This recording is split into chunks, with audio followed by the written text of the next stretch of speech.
I am Mordecai, a Jew of the tribe of Benjamin, exiled in the vast empire of Persia. My life was one of quiet devotion to my God and care for my cousin, Esther, whom I raised as my own daughter after her parents' death. I had no title, no wealth, only my faith and my duty. But I never imagined how much they would be tested. The court of King Ahasuerus was a world of intrigue and opulence, a place where power shifted like sand in the desert. I kept my distance from it, content to sit at the city gate and watch over Esther, who had been taken into the palace to compete for the king's favor.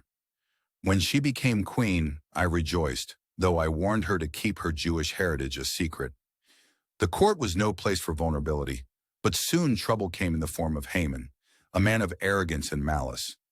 Elevated to second in command, Haman demanded that all bow to him. I refused, not out of defiance, but out of devotion.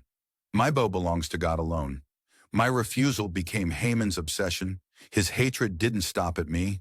It grew into a plot to destroy all my people. A royal decree was issued.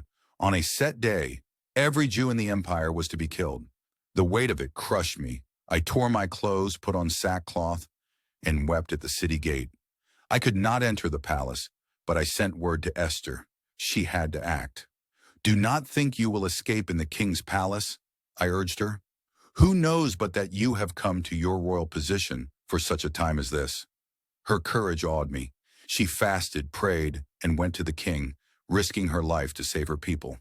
When she revealed Haman's evil plot, the king's wrath fell on him, and Haman was hanged on the very gallows he had prepared for me. But the story didn't end there. The king's decree couldn't be undone, so Esther and I worked to issue a new one. The Jews could defend themselves. On the appointed day, my people rose up, and God gave us victory. Today, my story is a call to stand firm in faith, even when the world demands compromise. Like Haman, there are forces in every age that seek to silence truth, oppress the vulnerable, and mock righteousness. To those who feel powerless, remember this: God uses the ordinary to accomplish the extraordinary. I was just a man at the gate, but God placed me in the right place at the right time. Stand firm in your convictions. Speak up for what is right. Trust that God's hand is always at work, even in the shadows. For such a time as this, we are all called to act with courage, faith, and love. Will you answer the call?